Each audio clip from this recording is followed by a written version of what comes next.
નમસ્કાર મિત્રો, તમને અને તમારા પરિવારને શિવરાત્રિ આજે છે મહાશિવરાત્રિ પર્વની ખૂબ ખૂબ શુભકામનાઓ।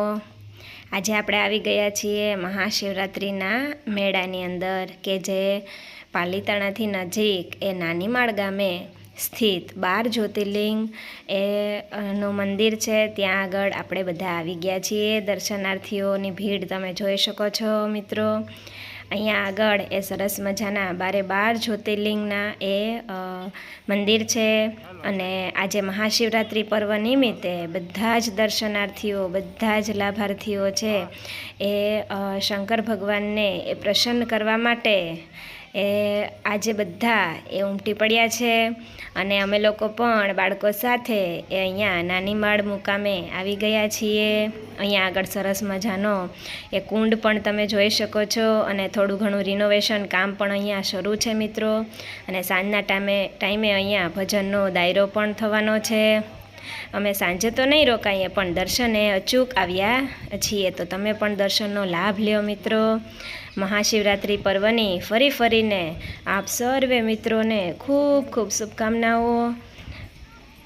શ્રી શંકર પાર્વતી એ આપ સર્વે મિત્રોને એ આશીર્વાદ આપે અને બધા જ એ સર્વ પોતપોતાના જીવનની અંદર મંગલમય રહે, સ્વાસ્થ્ય સારું રહે એવું આપણે એ મહાદેવજીને પ્રાર્થના કરીએ।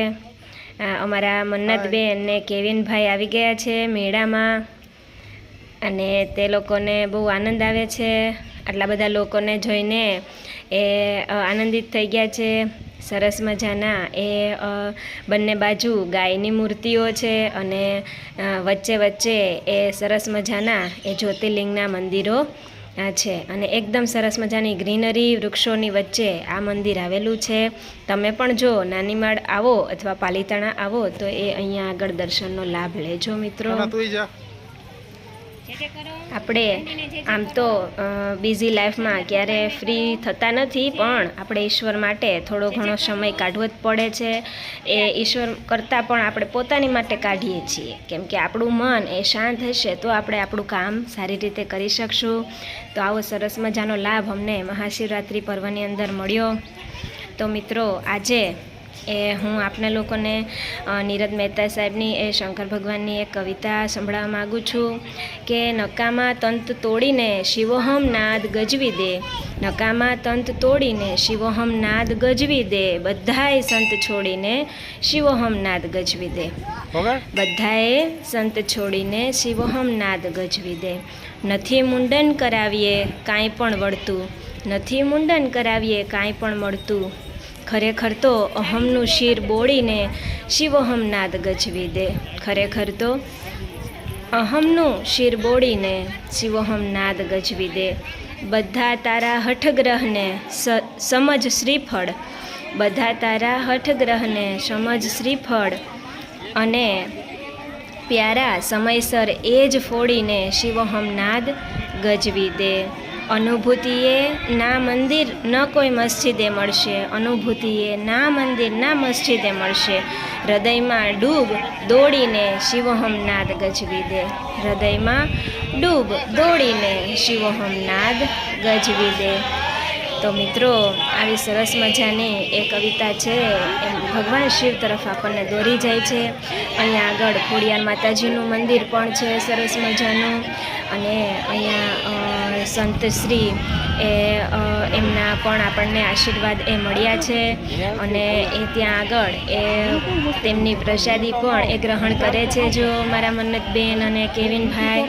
તો આપણે સંતોના આશીર્વાદ છે અને ઈશ્વરનો એ અધ્યાત્મ છે એ આપણને આપણી જાત સાથે જો મળાવી દે તો પણ આપણે ધન્ય થઈ જઈએ છીએ।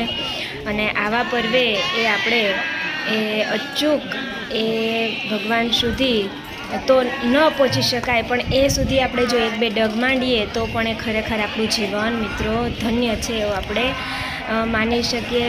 અને સરસ મજાનું ગામડાની વચ્ચે કુદરતના સાનિધ્યમાં આ મંદિર આવેલું છે। બાળકોને જો કેટલી મજા આવી રહી છે, એ લોકો તો એકદમ કૂદાકૂદ કરી રહ્યા છે અને ખબર નથી કે આજે શું છે, પણ એમને એક જાતનો આનંદ છે કે અહીંયા જાજી ભીડ છે, અહીંયા કંઈક ફરવાનું છે, અહીં કાંઈક જોવાનું છે, અહીં કાંઈક ભગવાનની લાગે છે.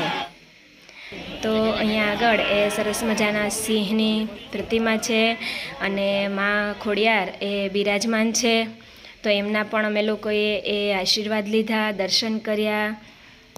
મન્નતબેન અમારા જોવે છે કે સિંહભાઈ કેમ ઊભા છે, અને માતાજી એ ખોડિયારમાં સૌને સારાવાલા રાખે આ માટે એ આપણે એમને પ્રાર્થના કરીએ. અને 12 જ્યોતિર્લિંગના દર્શન આમ તો આપણે ક્યારે પહોંચી શકીએ, અને એ પહેલાં આપણે અહીંયા આગળ એ 12 જ્યોતિર્લિંગના દર્શન પણ એ કરી શકીએ, એનો લાભ લઈ શકીએ છીએ મિત્રો.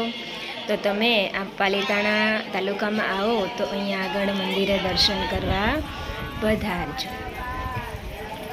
આપ સર્વે જોઈ શકો છો ઘણા બધા શ્રદ્ધાળુઓ, લાભાર્થીઓ એ દર્શનનો લાભ લે છે. અમારા મન્નતબેન જો ટીંકોરી વગાડે છે ને ગાયને, તો એમ બેન અમારા ધીમે ધીમે એકદમ સચોટ રીતે જોવે છે કે કેમ છે, સાચી ગાય છે કે કેમ.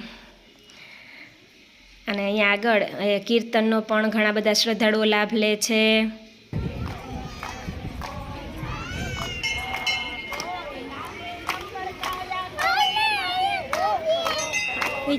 તું વઈ જા ને, તાળી પાડ જા. જો ભગવાનનું ગીત ગાય જો.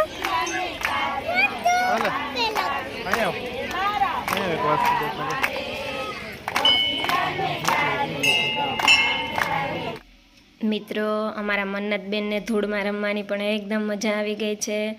આમ તો બાળકોને ધૂળ સાથે બહુ લગાવ હોય, કેમ કે જો એને ન રમવા દેવામાં આવે તો વધારે પડતો લગાવ થઈ જાય કે મને આ વસ્તુ મળતી નથી. મન્નતબેનને અમારે વેકરો જોવે એટલે બેસી જાય છે, અને મારા કાનાભાઈ વડવાઈએ હિંચકા ખાવાની પ્રેક્ટિસ કરી રહ્યા છે.